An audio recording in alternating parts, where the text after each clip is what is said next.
10 minutos tiene el uso de la palabra, senador Bolívar. Gracias, señor presidente. Buenos días a todos, los miembros del gobierno que nos acompañan, muchas gracias, compañeros senadores y representantes, periodistas.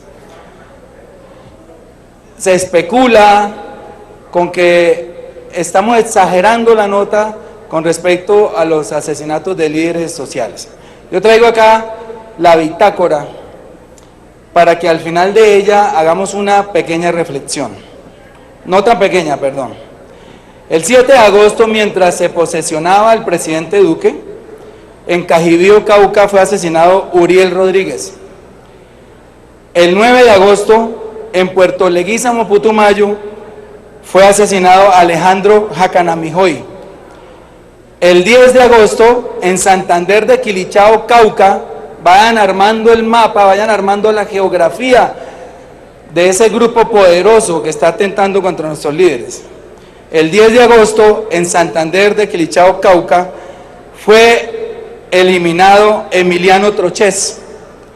El 12 de agosto, en Aracataca, Magdalena, más o menos 2.000 kilómetros de distancia, fue asesinado Alfredo Manuel Palacio.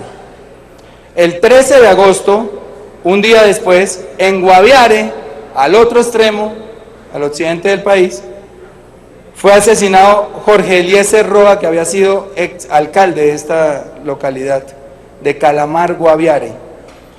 El 13 mismo, en ese mismo atentado cayó Jairo Gualteros. El 14, en Isnos, Huila, fue asesinado Eliezer Realpe, que era el padre del concejal Luis Realpe, pertenecía a la Colombia Humana. En Medellín, Antioquia, el 15 de agosto, un día después, es asesinada María Ana Josefa Mosquera. Y al otro día, el 17, en Totoró, Cauca, es asesinado Luis Joaquín Yandí. El mismo 17, en Antioquia, poderoso este grupo de las Águilas Negras, que asesina el mismo día en diferentes departamentos, fue asesinado José García Amariles, en Valdivia, Antioquia. Y en Turbo, el 18 de agosto, fue asesinado Luis Alfredo Rivas.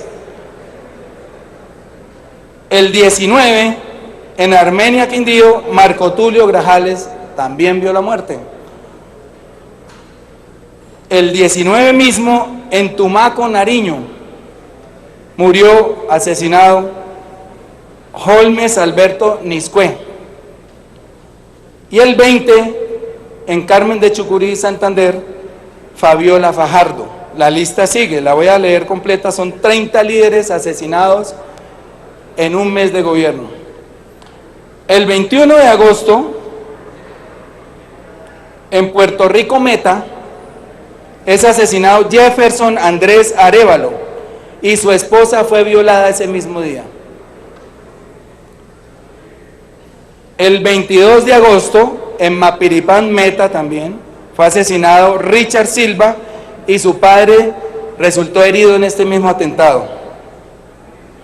El 22 de agosto también, poquito arriba, en Chimichagua, Cesar, fue asesinado Óscar Carvajalino y su esposa fue herida. El 22 de agosto también, van 3 víctimas el mismo día en diferentes departamentos. Fue asesinado Luis Henry Vera. El 23 de agosto, Freddy Julián Conda en Corinto, Cauca. El 24 de agosto, Florencia Canas en el Tambo, Cauca. El 24 de agosto también, Enrique Monsalve en Tarazá, Antioquia. Y el 25, Héctor Montoya en Cartago Valle, y en ese mismo atentado murió su esposa en Cartago Valle. El 26 de agosto fue asesinada Fabiola Fajardo en Simacota, Santander. El 28 de agosto, asesinado Oliver Herrera, un miembro de la UP, en Macarena, Meta. El 30 de agosto fue asesinado James Escobar Montenegro en Tumaco, Nariño. El mismo 30 de agosto, Alirio Arenas, concejal del Partido Maíz, en Convención Santander. El 29 de agosto, en el mismo atentado murieron Paola Rodríguez Muchavisoy y Taikus Guanga, es su esposo, en Villagarzón, Putumayo, y su hija quedó herida. Teníamos conocimiento que había tenido que huir hacia la selva y hasta hace poco no teníamos información de la niña. Y el 12 de agosto, una cifra que me salté, murió Hernán Adrián Zapata en Remedios, Antioquia.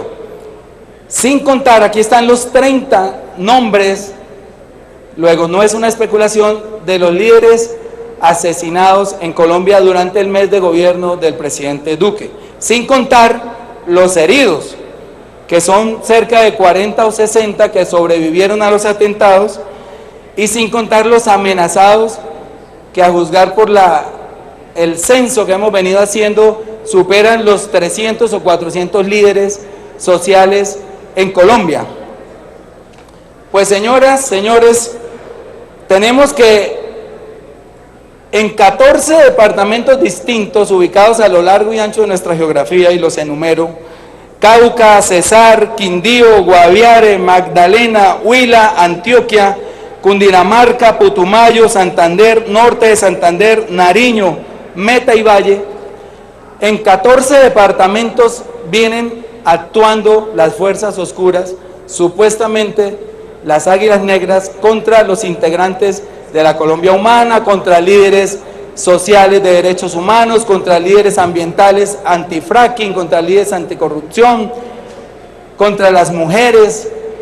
Y yo sí quiero hacerle una pregunta a la ministra y a los señores de la Fiscalía que están presentes aquí.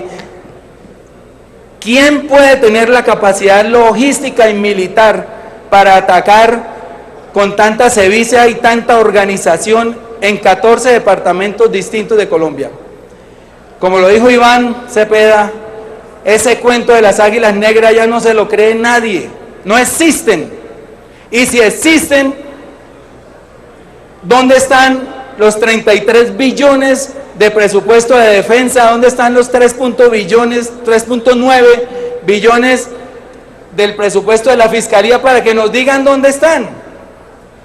¿Quiénes son sus cabecillas? ¿Cómo es su modus operandi? Lo que sí hay es un patrón que curiosamente se acrecienta, estos atentados y estas amenazas se acrecientan a partir de la votación de Gustavo Petro el pasado 17 de junio. ¡Qué curioso! Para nosotros el patrón es el miedo de las fuerzas oscuras al avance de las fuerzas alternativas, porque han amenazado, y esta información de inteligencia no la maneja cualquier entidad en Colombia, exactamente a los líderes que patrocinaron, que fomentaron, que trabajaron en estas campañas alternativas. ¿Cuál es el miedo a las ideas? ¿Cuál es el miedo? Enfréntennos con ideas, con argumentos. Ninguno de nosotros, incluso los grupos desmovilizados de las FARC, está utilizando la violencia para hacer política. ¿Por qué no entran en ese juego limpio de la política limpia? ¿Por qué tenemos que seguirnos matando por las ideas? La riqueza de Colombia consiste en que todos pensemos distinto. ¿Se imaginan lo aburrido que sería este país si todos pensáramos igual? Si todos pensáramos como Uribe, o si todos pensáramos como Petro. Aburridísimo. Lo lindo, lo hermoso es que cada uno exponga sus argumentos, sus ideas. Den la orden, por favor. Ya ustedes saben a quién me refiero. Den la orden de parar estas muertes. Déjennos expresar democráticamente, porque ese ha sido el juego de la clase política toda la vida.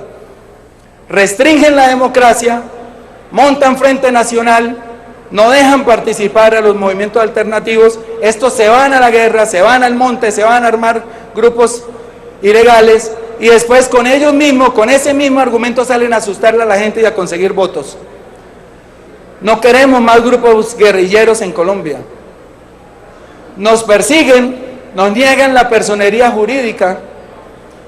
Díganme de qué manera... 2 minutos para que concluya su intervención, senador Bolívar. ¿De qué manera se puede hacer política en Colombia? A nuestros líderes los están desplazando. Hemos tenido que cerrar sedes en todo el país. Hemos tenido que, con angustia, enviarles para el pasaje a periodistas, amigos de la Colombia humana, para que se desplacen porque les dan 24 horas para salir de sus pueblos. Ese juego limpio no existe en la política. Yo los invito desde el corazón, desde el alma, a que le pongamos pureza a la política, a que le pongamos grandeza, a que debatamos ideas, a que aceptemos al otro. Un país donde no se acepta al otro, pues es el nuestro, que lleva 70 años en guerra. Esa es mi invitación, señores. Muchas gracias. Señor presidente, para su información, en el recinto